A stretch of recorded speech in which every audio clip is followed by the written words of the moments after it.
এক নং শুইলপুর ইউনিয়ন যুবদলের সভাপতি মোহাম্মদ ইসমাইল হোসেন আমি, এবং চান্দিনা থানা যুবদলের যুগ্ম আহ্বায়ক।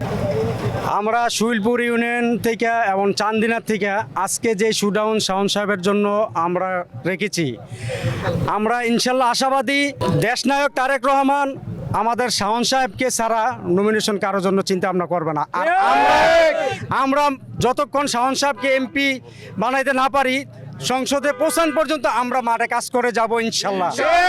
এই বলে আমার সংক্ষিপ্ত বক্তব্য শেষ করলাম। আসসালামু আলাইকুম।